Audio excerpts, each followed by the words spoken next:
analysis ratios they give us for this chapter. One's called working capital, and the other's called the current ratio.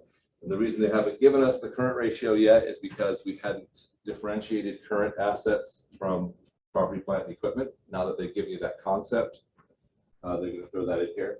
These get used probably more than any other ratios, especially for small businesses, which I do a lot of work for. And they measure something called liquidity, which is our ability to convert our assets to cash, and solvency, which is our ability to pay our debts. Okay. The first is working capital.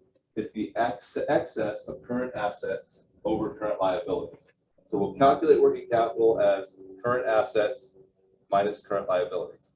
Remember, current assets are assets that are either already cash, or we expect to convert to cash or to consume or use up within the next year.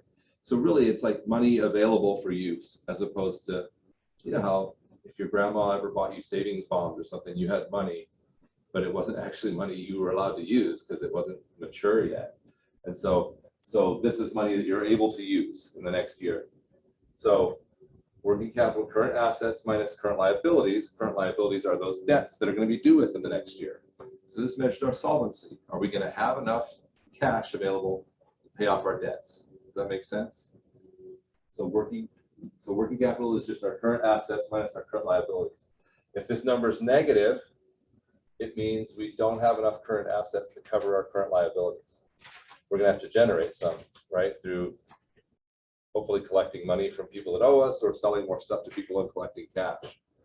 It's not a great place to be in as a business where you're dependent upon,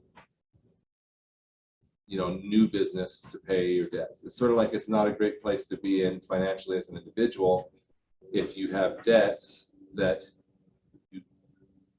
you're just hoping that you're, you know, that the minute you lose your job or something, you're in trouble because you don't have anything to cover, as opposed to having enough assets to sort of cover yourself for a period of time, so that if you lost your job or whatever, you would be able to, you know, still find something new.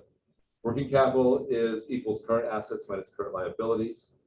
So this company's working capital was 7745 minus 1390, 6355. Okay. The other current ratio is just current assets divided by current liabilities. So if our current assets equal our current liabilities, what would our current ratio be? 1. Good. So a current ratio of greater than 1 indicates what? No.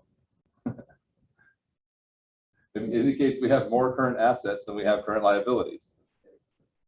If it's less than 1, then we have more liabilities than we have assets. Okay. And so this is one used by loan officers all the time. And they usually like to see a current ratio of about 2.0 before they start to loan money. The poor business owner always says, if I had a current ratio of 2, I wouldn't need to borrow money because I would have double the amount of assets over my debts. But this is, you know, this is the bank saying, we don't want to get you into trouble by loaning you more than you could afford to pay off. So we want to make sure you have a nice cushion. So current ratio, current assets divided by current liabilities. So these guys have 5.6. They could probably get a loan, although if this is their total assets, $7,000, they would be able to get a very big loan, right? Because we're not talking about tons of money here.